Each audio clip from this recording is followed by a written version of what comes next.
Қайырлы күн достар, әрбір әлеуметтік саланың қызметкерлері біз үшін өте маңызды. Осы орайда 22 наурыз мерекесінің қарсаңында Самұрық-Қазына Траст жобаларын жүзеге асыруға көмек көрсетіп жатқан қызметкерлерге мерекелік көңіл күй сыйлау мақсатында Астана балет театрына мерекелік қойылымға билеттер табыстаймыз. Спасибо большое, так приятно.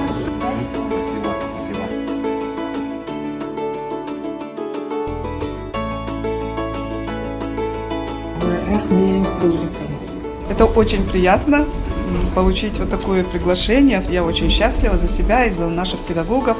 И, конечно, благодарна нашим спонсорам Самұрық-Қазына Траст, который не забывает про тех, кто делает каждый день свою работу качественно и с душой. Всех с наступающим Наурызом. Болсын ұлы күні құтты болсын, бәрімізге берекелі болсын, жақсылық әкелсін, бейбітшілік болсын. Үлкен рахмет.